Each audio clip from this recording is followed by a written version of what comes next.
Hello again, guys. So I'm out at the minute walking the dog. Just finished my night and gonna get in the brewery this afternoon. I wanted to try some lagers at the minute.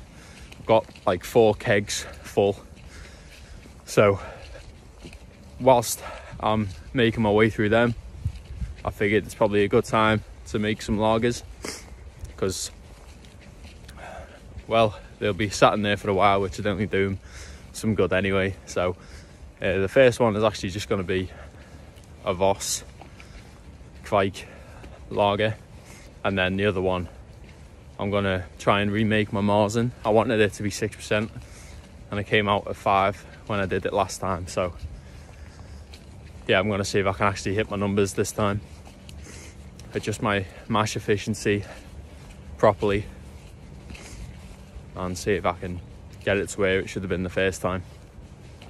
So I saved the yeast from the last batch, so I might make a little starter, throw that in there.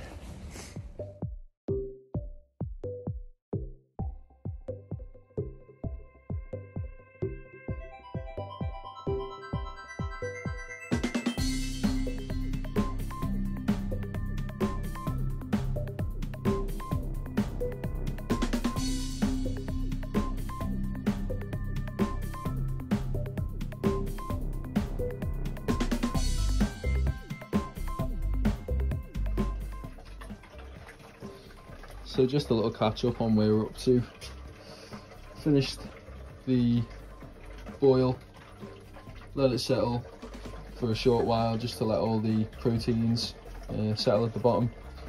It's now going through the counterflow chiller into the fermenter, just collected some hot water to help with the cleanup. And I think I said I was gonna go with trying to redo the maize. I'm actually gonna try and do a light lager and try the Voss at 35 degrees and a 15 psi pressure. Unfortunately, it's not transferred over too clear, so I might have to dump a little bit later, just to get rid of any of the crap that's come through.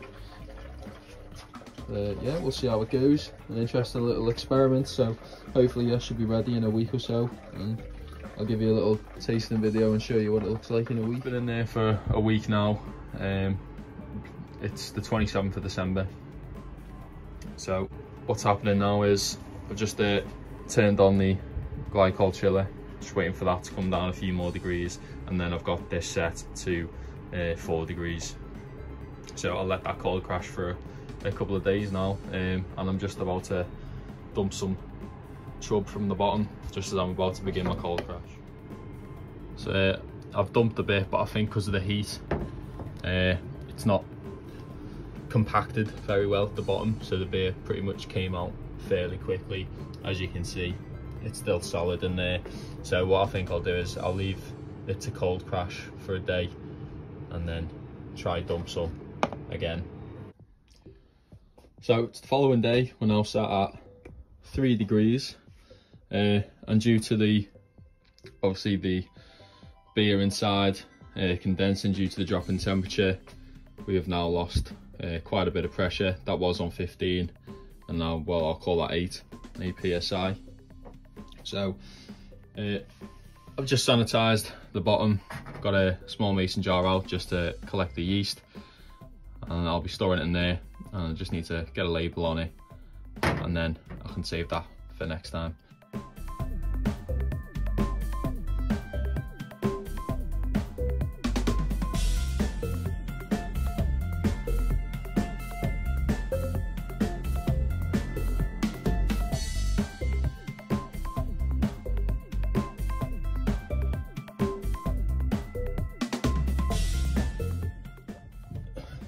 So as you can see, clear bit, obviously bits of yeast stuck to the side, but they'll drop down. I've got some really nice clean looking yeast. So this is what it looks like after 24 hours of cold crashing. I'm hoping now that I've dumped the shrub, it should help to clear it a little bit more. It's quite a clean smell on it, slightly malty. You kind of get a hint of the flake maize or corn in there as well. I've made quite a few lagers now, and usually when I taste them, they taste well, really clean, straight from the fermenter, but this it's quite orangey, I think. I say I've used, well, is this the first time I've used Voss? I think it is. Not the first time I've used Kveik, but first time using Voss. So I'm not sure what kind of, you know, esters you kind of get from that yeast, but fingers crossed, you know, it cleans up in the keg. Maybe it's just not had enough time to settle. It's like an astringency on the back. I'm not too sure where that could come from. No, we'll have to see how it develops anyway, but you know, I always find it really useful to taste as the beer develops. You know, it's obviously like a really interesting one, and obviously, like, I know, you know, if I taste this and it turns into a really good beer, then, you know, next time it's not something to be concerned about. Or if it does carry on into the finished beer, then you know, I need to kind of review, look at what I've done, and maybe change a couple of things. Yeah, apprehensive, I think, be the word to use. But yeah, we'll see how it develops anyway.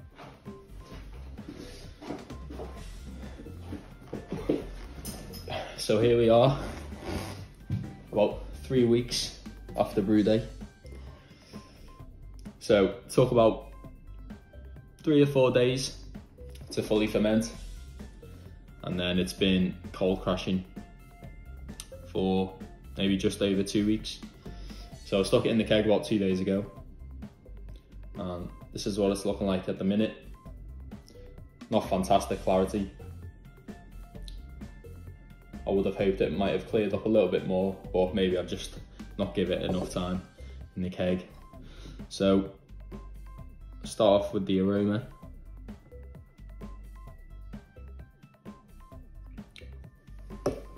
Very bready, malty, really, really nice aroma. And no detectable off flavors at all. The aroma whilst it was fermenting, and actually whilst it was cold crashing as well, I was getting light fruity aromas. I'm presuming that was from the Voss. I haven't used Voss before, so I thought maybe that was probably coming from that, but even just 2 days in the keg, that's just completely gone now. Very small but quite persistent white head. This glass isn't etched, so it's not really helping keep the head there, but it's not doing too bad, it's not disappearing. So see what the body's like.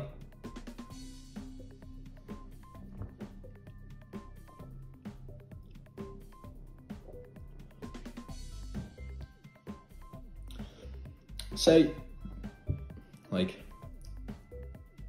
light to medium body, and also quite dry on the finish. Very nice though, really nice.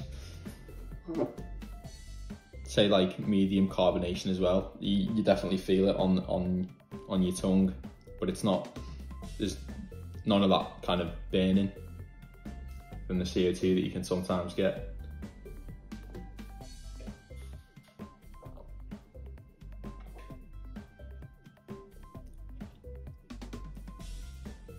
The flavours are really clean, really clean. It's actually really nice. I'm really made up with this beer, to be honest. It's probably one of the probably one of the better lagers that I've made. Hopefully it stays that way. Yeah, really good, really clean. So flavours kind of, again, same as the aromas really. It's like bready, malty.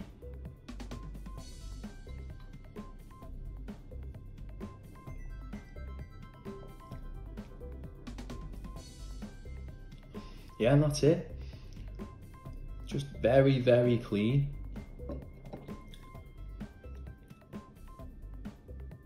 And that's it. It's just a nice sessionable lager.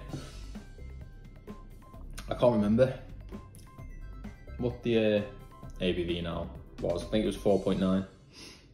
I'll put it in the description below. But yeah, no, I'm actually like really made up. So fermented at 30 degrees.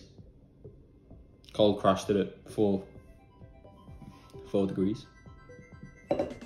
I was actually worried because I think at the time, it's around Christmas, that it was fermenting, and pardon me, like the temperature outside was 2 degrees, 3 degrees, and in the garage, obviously same temperature, but the heat blanket on the Unitank managed to keep it at 30.